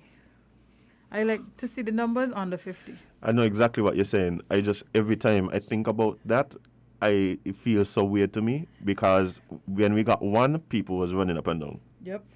Oh, how things change. Listen, Perspective does change quick. very much so. Especially when you have a spike and an outbreak, your perspective changes very fast. But, you know, what else happened with vaccine talk? Well, one of the things that everybody, a lot of things happening with vaccine talk, right? A lot of things happening with vaccine talk. Very much so. Aye. But one of the big things is that there was an announcement yesterday that we are going to be receiving, I think it's 3 shipments of the Pfizer vaccine from the US. Yeah, I think it's 11,000 something is the number. Let me see if I can find it. Hey, these numbers here are kind of important. Very much so. I keep wondering, right? Why is it that we have places talking about mandatory vaccines When we don't have enough demand. when the truth is, the last set of vaccines we had, it was reported that we use all the doses. We actually got some extra doses out to them because they said that there was some overflow, right? But it still wouldn't have been enough to vaccinate everybody if everybody wanted a vaccine. Mm-hmm. So how are you? So we ain't wasting on the vaccine. We ain't had enough numbers for everybody to get one. But then places still saying you can't do this and do that or come into work if you don't get a vaccine. So we didn't get the vaccine from. What am I supposed to do? Like, there's none. But we're supposed to get a shipment of 11,700 Pfizer vaccines. So hopefully y'all go and grab those, because y'all been Y'all go and grab those. Yeah, because remember they've been saying that, they want to wait on another vaccine. They don't trust. I think people are balling for the Cuba one though. Well, I think like a lot of people been talking about the Cuba one. I have not really been hearing a lot of people talking about I want the Pfizer. Maybe early. Maybe before we actually got vaccines, people are talking about if they like Pfizer or Moderna better. Which, hey, people like what they like. yes. How do you like something you've never tried? Well, I mean, you could decide that you like one better. Maybe it's like shoes. But how you could... No, I could look at 2 shoes and work out one this and that, but me wear them. That's true. Maybe, I don't know. I don't know. But I do think part of it is trusting the companies too. Because, for instance, people just kind of write off Johnson & Johnson, even though it was like a one-dose thing. Quickly. Because of past knowledge about, practices at Johnson & Johnson's. Them cancer checks had to be flowing. What about them cancer checks was flowing, boy. So, one of the things that was interesting about yesterday too was the same thing I was talking about here on the show a few days ago in relation to the fact that the vaccine does not prevent you contracting it, does not prevent you spreading it, and it doesn't kill the virus. Mm-hmm. So how does that play into everything that we've been talking about now? And Dr. Wilkinson was talking about how that knowledge and those admissions now really affect things like herd immunity and what herd immunity means and what we can expect, what the figure is for herd immunity, how we could get there, how we don't get there. Let me ask you a question. These are the things that just fuel like conspiracy theories. Yeah. Now that, for instance, the Pfizer vaccine, right, is approved for children down to a certain age. I don't want to I think it's 12 and above. 12 and above, right? Mm-hmm. You think we're going to start hearing reports of more children getting the virus now? If we start to see that there, then people can just go crazy. Listen, if that happen, people going to be like, you see, tell her I say if no. there is news reports about the fact that there's a lot of children But I've getting actually been seeing it from the US though, that kids have been because at the very same time the thing got approved, Jade? No. Remember, the approval was for us. America has Pfizer approved, been using Pfizer for a while, but they're saying now with the new Delta variant that kids, because remember with the first set of strains, kids weren't really affected, but they're saying Delta is really affecting kids now. So again, this is another coincidence that as soon as we get the vaccine approved for kids become more susceptible. This coincidence is coinciding by. I don't know. I think because we have these viruses evolving and mutating, they realize, okay, I got y'all. Let me attack the most vulnerable among us. So let me ask you a question though. And see, there were children in St. Kitts that had COVID. Yeah. No, it's not saying that COVID affecting children. Like, I'm talking about the reporting, meaning the media's role. If the media starts to report that somehow there's a uptick in children around the same time that we now have a vaccine approved for children. I don't think I've been seeing that. I think I haven't seen it either. Yeah, I think what I've been seeing though is the fact that there's a lot of fallout because certain certain people in power are now mandating that masks should not be worn in school, and if you push a mask mandate, you will be defunded and all of these things. It is very strange to me because we know that masks help to stop the transmission. So why are you... There's questions about that now, but go ahead. Well, you know what? Never mind. No, but... Okay, hold on. Before we even go down that road there, the question I was going to ask you was, because now we have a vaccine that is approved for children, do you anticipate that the next thing... We also know, guys, the vaccines have now also been approved for expecting mothers. Yes. Expecting mothers, right? But with school opening in just a few weeks, literally, do you suspect that the next thing we're going to hear is that vaccines are, is a lot more talk about vaccines for the children? Because that is important, especially with Delta coming. Probably. Yes, and that is one of the main reasons that I think, yes, we are going to start to hear more about getting our kids vaccinated and, the reasons why we should do this, because Delta is, as I said, coming for the unvaccinated. Well, you laugh, that's what I said. But Delta, thank you. They care about vaccinated or unvaccinated, okay? Yeah, Delta, thank you. But what I'm saying is, no, if that happens, do you believe we're going to see, do you think that's going to be another level of course, concern in the public? Listen, it is very strange to me that the public seems to not trust the advice of the health officials. But when they are sick, they go to these health officials and they trust the treatment that they now administer. I understand what you're saying, but at the same time, it's hard for me to make that claim. The reason being, I think where a lot of people's apprehension comes from is this belief that the agenda is trumping the transparency of the message. I think that's where it is. They think okay, for instance, right?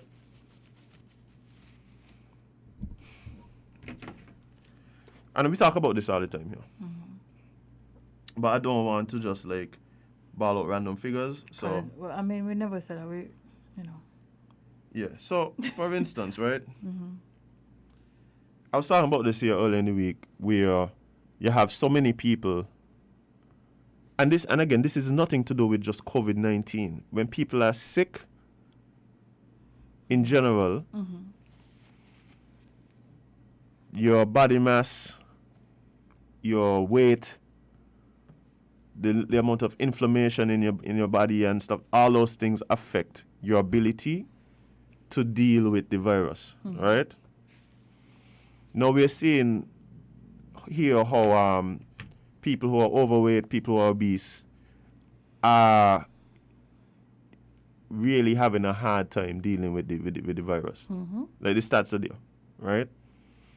My question is, just like we hear, wear masks and sanitize, why isn't the message of, guys, eat healthier, exercise, drink lots of water, why isn't that seemingly, as it might be me, but it seems as though, we don't play an ad here, a PSA here all the time, and it reinforces all those things that are important, but why then the other things aren't as Because I feel like adults should know this.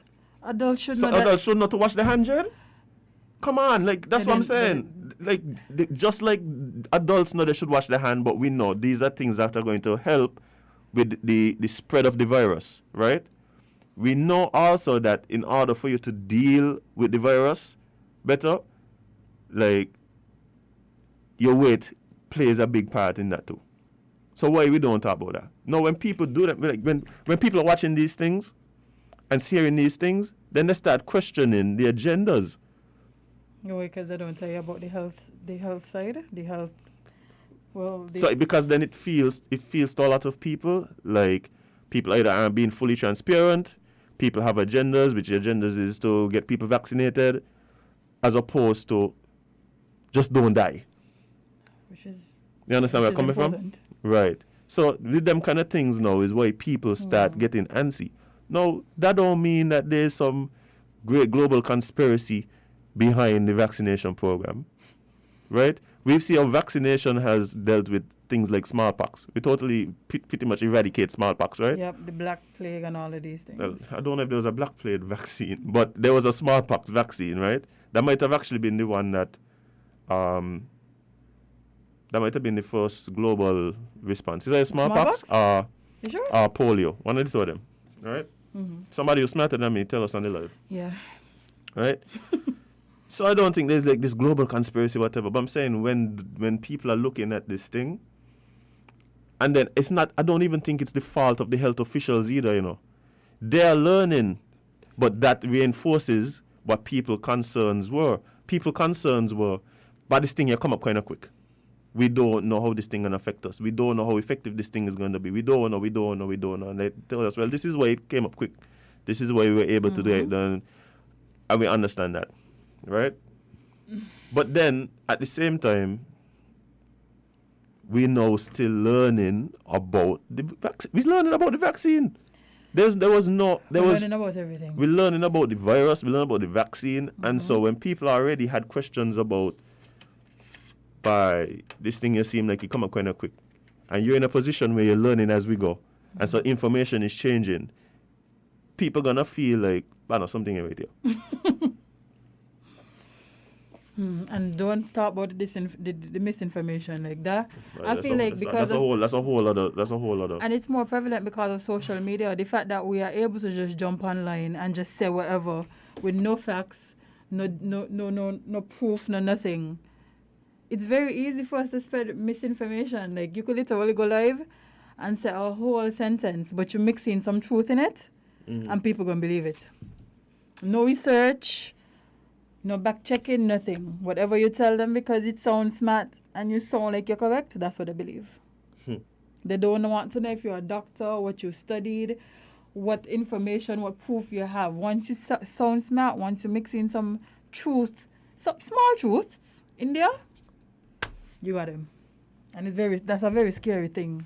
You see, and one of the things I keep telling people, I keep telling people about the situation is like just the language. So like even yesterday, watch ya, Dr. Wilkinson is giving the information as he has it. I don't believe he has this, like he's in cahoots with some mad scientist somewhere trying to put some crazy the chip or whatever in people. No. To track us. Right. But now with the Delta coming and they're getting more information and we realizing that this thing, people who have had the disease before getting it again, people who have the vaccine getting it, you know, and all these things like. It changing the narratives, but people going to go now and say, but you see. Yeah, because they don't listen to retain the information, and they listen to argue and to have this gotcha moment. You see, I tell her that I lie. See, now they're switching up like. Yes, but at the same things time. evolve.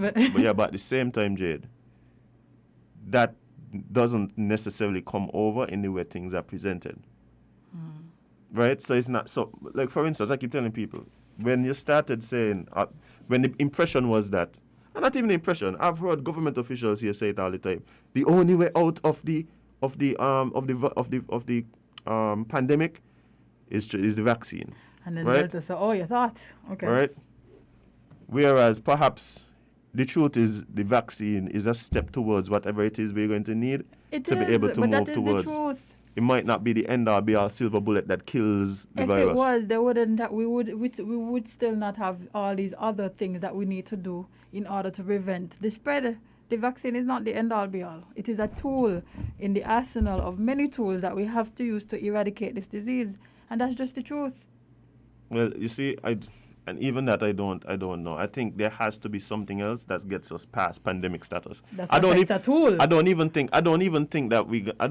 we're gonna be rid of the virus because of several factors. The way the virus is spread, the vectors aren't just humans. So even if we vaccinate every human if we vaccinate and have every human on the planet covered, if this thing really come from bats to humans, like we ain't gonna kill all the bats. So like eventually it's still gonna be floating around somewhere. Exactly. Right?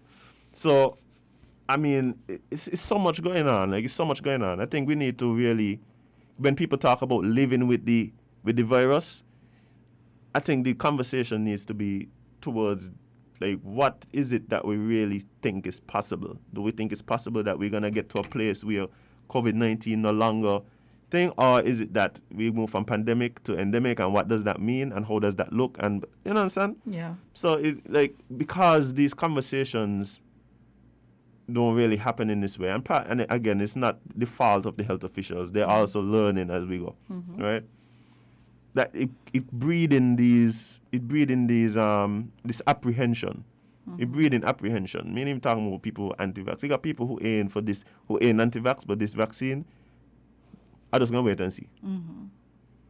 Because there's no substitute for time. Yeah. Right? You wanna let some people jump in on the conversation? Sure. Why not? Good morning, caller live on Island T. What's up? Morning. Feel free to call back, guys. We are now taking calls. We were having a little discussion before y'all jumped in, so y'all can jump in now. Yeah. There's somebody trying to do the jump in. You feeling froggy? Caller, good morning. You're live on Island T. What's up? Good morning. Do you know that the world used to got a lot of diseases like scurvy and gonorrhea and syphilis? Yeah. You ever heard about that? The whole world.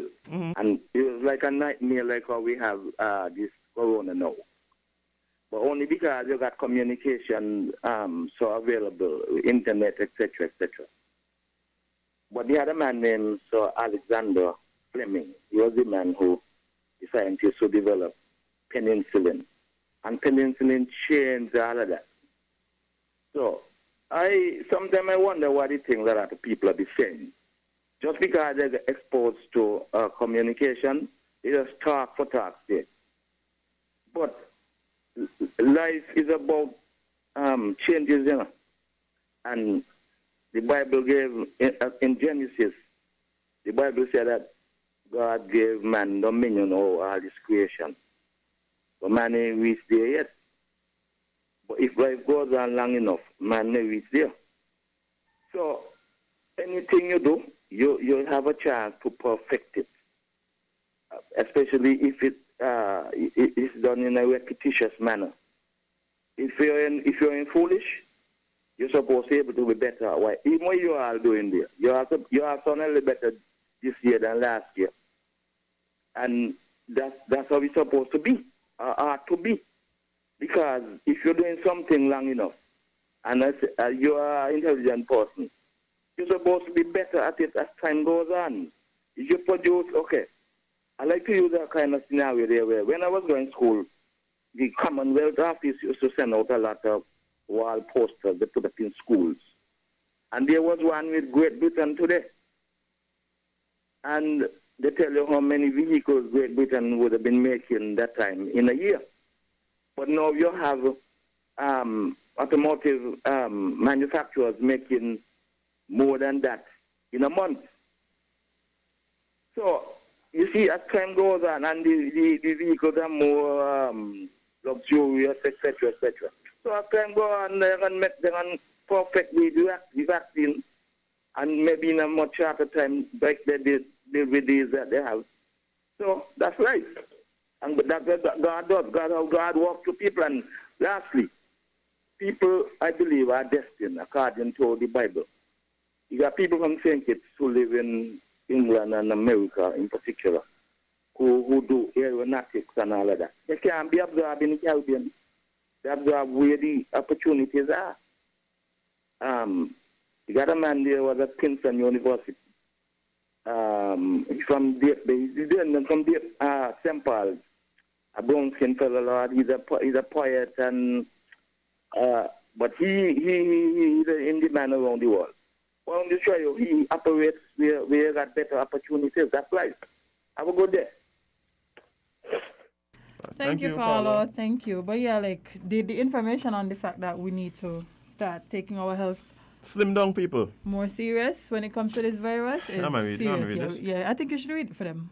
Yeah, got people think I'll be talking. So, disturbing international data, and let me see if I could remember where this came from. This actually came from the Brazilian medical page. Can't remember the page right now. But yeah, anyway, disturbing international data showed a high prevalence of obesity in critically ill patients with COVID-19.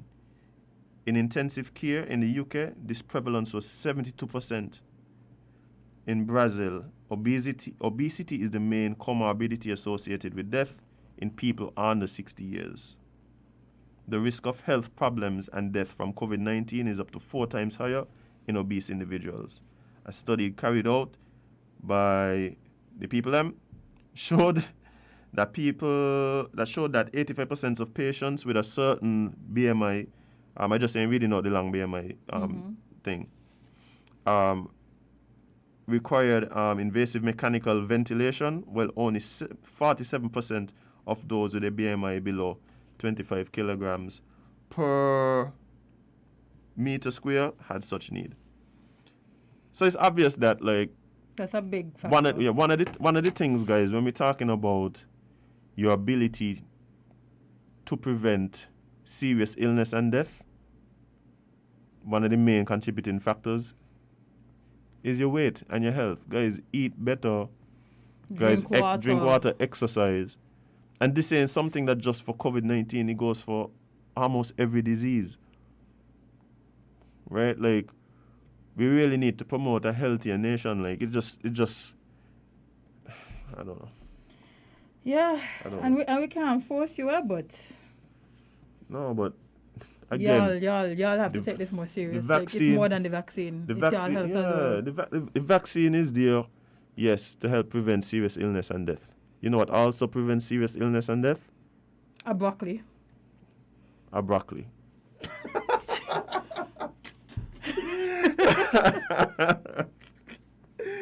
A broccoli. A broccoli definitely prevents serious illness and death. Oh, boy. And I don't carrot on the side, but you know, fruits and vegetables, guys, eat proper, eat better. We eat terribly as a whole nation. Like, our national dish is KFC. Like, literally, our national dish is KFC. We have to eat better. And I love me some KFC, yeah? Not wrong with that. But if you eat KFC on a Friday, at least eat a broccoli, a carrot, a piece of lettuce, drink some water from Monday to Saturday. You know what my hope is? What? My hope is the energy that we're putting into becoming one of the most vaccinated countries on earth is also matched and even surpassed by the energy we put into becoming one of the healthiest nations on earth. You salt. Because the salt, only time... And too much salt, I was saying good for you. Know what we have to tell people? Carnival coming. What? The most people on the bypass is carnival time. When there's no carnival coming, Azem, let us get it together. Yeah, but that's not health. It's a part of it, because let us start to do the things that they're That's- supposed to do all year round. But that's what I'm saying, and then they stop until next year. Like, that's not healthy Implement lifestyle. it all year around. Right, With so the yeah. same plan y'all have for carnival, the same plan y'all have to be on the road in basically nothing. Implement it all year round. Keep that body all year We round. got to tell them what we got to tell people is the truth. And the truth is, Guys, your lifestyle, the things you eat, how active you are, how much water you drink, really affects your quality of life. Now, It if does. you are somebody who is trying not to die from this thing that we're dealing with now, yes. one of the things that you could do to try and protect yourself is also to look at, am I living as healthy as I possibly can? And we Am I overweight? Am I obese? Be honest with yourself. This is Yeah. a big thing. Watch you. This is a big thing, the thing that bothers me with this too, and we talk about it here on the show. The amount of young people who got diabetes. Children who got diabetes. Yep, young adults. And the problem I have is that it's preventable. That's the thing, it's preventable. Yep, it is. That's a very big fact. And yes, we understand that eating healthy can be expensive, but that does not mean that you shouldn't try. You could exercise. Exercise is free. You could go outside. You could walk. You could run. You could jump. You could skip. Watch you. It's more than just, I can't buy broccoli today because it's expensive. Like, you have to do things. You have to work around it, because guess what? What's more expensive is a funeral. Huh? That is way more expensive than trying to eat healthy. A funeral. It costs more emotionally and physically and mentally and on your pockets. So just let's try. Let's try as a nation. Get up and get out and, walk, run, jump, skip. Do something that helps, because, again, Delta coming for you. And to the health officials, who obviously listen to the show every day, because you're going to respond to us on the briefings.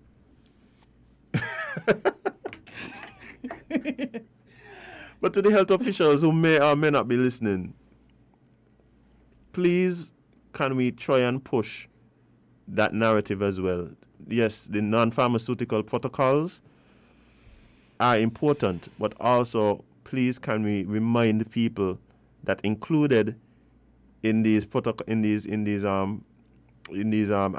should be that you eat better, that you eat healthy, that you drink more water, that you exercise. Yeah. Let's take a call and then we can talk about another story happening regionally. Caller, good morning, 11 LNT. What's up? Okay. No, man, this one here. No. But good morning, caller, 11 LNT. What's up? Yeah, good morning. Morning. Yeah, I'm hearing you. Good morning to the lady there too. Yes. What gets some people scared about the vaccine? They say it takes too much a short time to develop it. But if a vaccine going to take 5-10 years to develop, how much people going to live to take it? How much people going to die?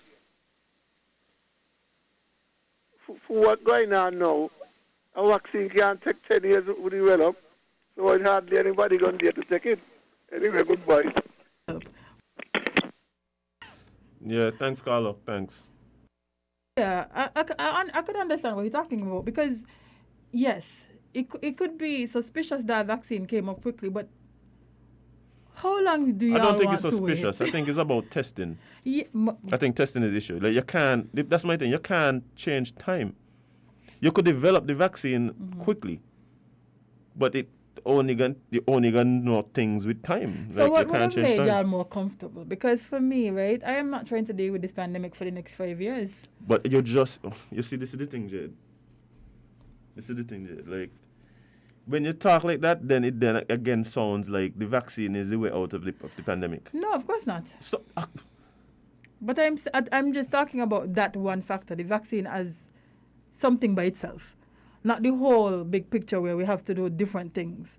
The fact that the vaccine is here now, and we know that they said it's a tool to help us, get out of the pandemic, one of the tools. So, like, why wouldn't y'all want the tool to... That's what we're saying. Oh, that's what... Okay. Well, anyway. So, let's see what else is happening here. Because time is running us down. Let's talk about a regional story. It says police kill 2 in plot to assassinate prison commissioner. Y'all well then. Police have shot and killed 2 people Wednesday in Trinidad amid reports of a plot to assassinate the Commissioner of Prisons, Dennis Pulchan. The authorities have identified the victims as Anthony St. Louis, 28, and Natalia Alexander of Enterprise in Central Trinidad. The police said that they were conducting a crime suppression exercise following reports of a plot to kill Pulchan and members of his family. When they came under gunfire as officers attempted to search the home of the suspects. They said it appears that Lois had been using the woman as a human shield, during the exchange of gunfire. The police said they recovered a firearm. Police also found 620 grams of narcotics at an abandoned house in close proximity to the crime scene. The police statement added. Pulchan, speaking to reporters, said that the attempt on his life, as well as on other prison officers in the past, would not deter them from doing their job. We have a job to do, and we have to do our job, he said. That's the way you laugh. Will you laugh? He said, we have a job to do, and we have to do our job. He said, adding, I serve my country regardless of what conditions exist out there.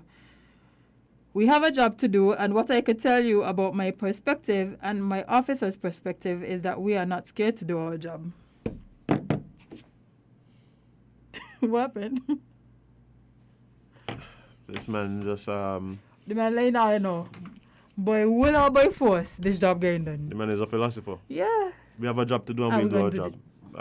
How much? Wow. Profound.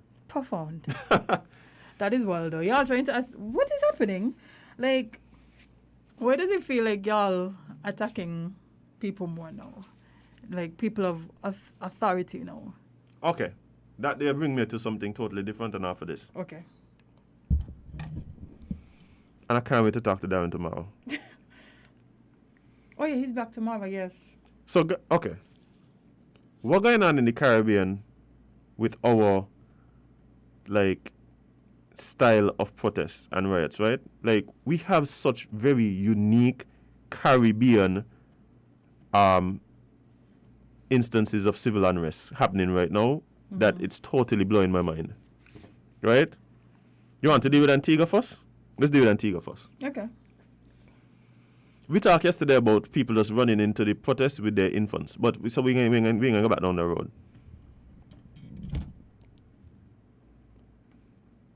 The police have tear gas, throwing it at protesters, and don't have masks. What is happening? First of all, they didn't anticipate the fact that the rioters would throw it back. They didn't anticipate the fact. That in itself is wild. Yeah, I think they thought if they throw it, it's going to go off automatically. Like, I don't know, as you said, I don't know if they had the proper training to use these Obviously things. not. Because if you throw a tear gas bomb or whatever it was at somebody, right? And you stand in the same position that you threw it in, long enough for them to throw it back and for it to then affect you. I just don't understand how does one grab the tear gas canisters and don't grab the gas mask. Like that is for me the thing. No, I tell you that, or maybe they didn't anticipate using it. Maybe they thought the sign would. The sign? Yeah, remember they had a threat. I mean, a sign that they had saying. Oh, I will use tear gas. Yeah, if you don't disperse, they will use tear gas. So maybe they thought that sign was going to make them disperse. Even that there, somebody write that there on a sheet here. It was a big sheet too. Somebody write it on a sheet. And then hang it up on the big truck. That was another thing, right? That was another thing. Yeah, boy. Why is this sign that you're giving to the protesters a sheet that you take off a bed in the station? It was a last minute thing. They didn't anticipate all of this happening.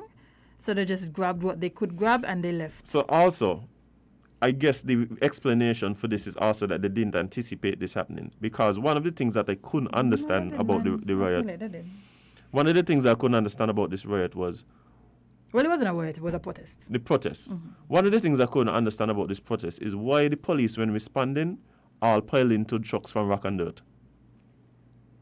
What? You ain't realize that's what they were driving in. They're not coming the heavy duty truck. That man coming construction truck. The police own a construction company. They maybe had 2 trucks parked up in the back. Well, want to use. I was just there looking like, wait, that's.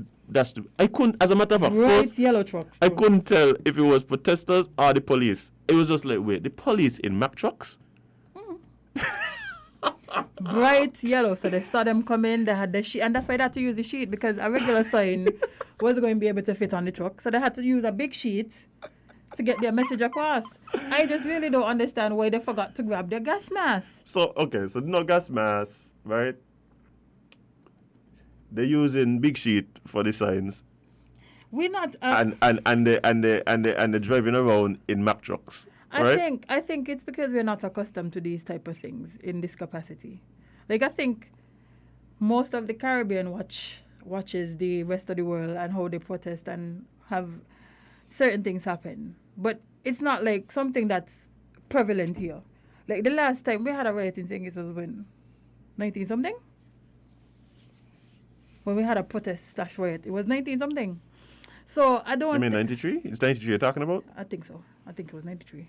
Well, That's when they tried to overthrow the government down by government headquarters, wherever. You're talking about 93? Yeah. You're talking about 93. So the Caribbean on our whole. That was crazy to my Yeah. One of these days we're going to need to have somebody in here to tell us about that. Oh boy, we might need to have like 3 people, because depending on who you talk to, you get different stories every time. If it's 3 people, then it's 3 people. What we need to talk about is the revolution, May 10th. We have a lot to talk about. Yeah. But yeah, so I don't think it's something that we as a Caribbean people are accustomed to do. So we're just winging it. The police seem to be winging it. The protesters seem to be winging it. Everybody winging it. But this is crazy considering that you have like YouTube. But anyway. YouTube ain't going to tell you how to successfully protest. Jade, Google right now protesting. It will tell you how. What? YouTube would have step-by-step guides on how to arrange a proper protest. So but anyway, that is neither here nor there. Because one of the things that I know, if we have not had enough experience in protesting, one of the things that I know no one should have ever thought was the proper way was what I saw in the protest coming out of Grenada. Why did Jab protesting? There was a protesting, you know? Why did jamming? They walk out. Okay, no carnival. That got to do with me. Listen, it was so funny, right? Antigua had a protest. There was all kind of mayhem. St. Kitts had a mini protest. Well, who else? I think Barbados had a mini protest. Grenada jamming. Grenada. Watch here, guys. Grenada, if you have not seen it. Watch here. If you have not seen the footage of the jab going up against the police. I saw a mermaid. Where was a mermaid there? The Caribbean is a special place. Literally. The Caribbean is a special place. Guys, I couldn't believe what I was seeing. I couldn't. I was like... Nothing shocked me from the Caribbean, you know. The Caribbean just getting wilder and wilder. Nothing shocks me from the Caribbean. But that's a good point. If we did have footage from 93, boy. That would have been a whole Netflix series. If we had footage from 1993, a lot of people who big in society now, we'd have been watching them different. You think so? All them people who was running around with bucket with stone in it, and now we know it happened, you know. It ain't like it didn't happen, you know. Jade, this is the same thing we talk about all the time with the police and stuff going on. We watch them different because we see it. Why did Gawain send us a link on how to protest? I tell you so. Gawain, thank you very much. The dummy is going to protest. Wow. Witty, let me have my fun. I tell you, I don't know what I'm talking about protest. The people have had a whole jab. They said, no, carnival, okay, cool. We're going to still come out with oil and with music. That was one of the best. That was such a Caribbean thing. I couldn't believe it. I was like, this is so Caribbean right now. That wasn't far-fetched at all. I wasn't even shocked. Jab going up against the police. Oh, the police wasn't frightened. What are they frightened for? Their uniforms, you see all the oil? Oh, that's true. No amount of detergent could get out the oil. I'm sorry. Yes, the passport office is open. Yeah, government headquarters, brother. Yeah, it open, man. Government headquarters, yeah. Yeah. But I just I love it. I love it. But I don't think any of the things that I've been seeing happening now are shocking to me because of what it's like. That it just feels like this is the climate that we're in right now. People are pushing back People on restless. things. Yeah, they must be restless if we inside for so long and we don't have all the things that we usually use to, take out our restlessness, and we don't have events. We can't go outside and fet and all of these things. We can't enjoy ourselves. We can't release. People gonna get antsy, and the antsier people get, the more of these things we're going to see. And I keep saying that saddens me. I keep saying that saddens me. I keep saying it like because this thing about like, oh my God, I can't say. That is why when we got locked down, people up and down and they're by the restless bars because and things. Caribbean like culture is us being outside, being around people, enjoying ourselves to music and dancing and playing dominoes on the side of the road with your neighbor and stuff like that. That is Caribbean culture. That has always been Caribbean culture. So when you remove that aspect, now people get antsy. They don't know how to channel their energy. Yeah. I just saying that my hope would have been that people would understand like the situation. You know? I was saying that my hope would have been, but again, my hope is dashed on the rocks below the jagged cliff. Yeah. So you got sometimes, friend. Yeah, and I'm now looking at Jab, like going up against police in the room. Listen, they had fun, okay? But that was something else. I was just like, Caribbean to work one more time. Anything else would be uncivilized. Uncivilized. Or perhaps anything else might be civilized. Yeah, depends. Bye. But guess what, Azem? Tell me. It is 10 a.m. So you know what that means. Time to go long? Yeah, man. Time to go off the people on radio. Time to go off the people on YouTube and stuff. So, we're going to see you guys tomorrow. Yeah, of course. We always have fun. Majority of the times we have fun on the show. It's only sometimes we're just a little confused or a little agitated. But, for the most part, somebody described the show perfectly. They said that they like the fact that we are unbiased and it just seems like we just want better for the country. And that is true. We don't support any particular political party. We don't hate anybody. We don't, Speak for yourself. Speak for yourself. I just come in here to my mouth.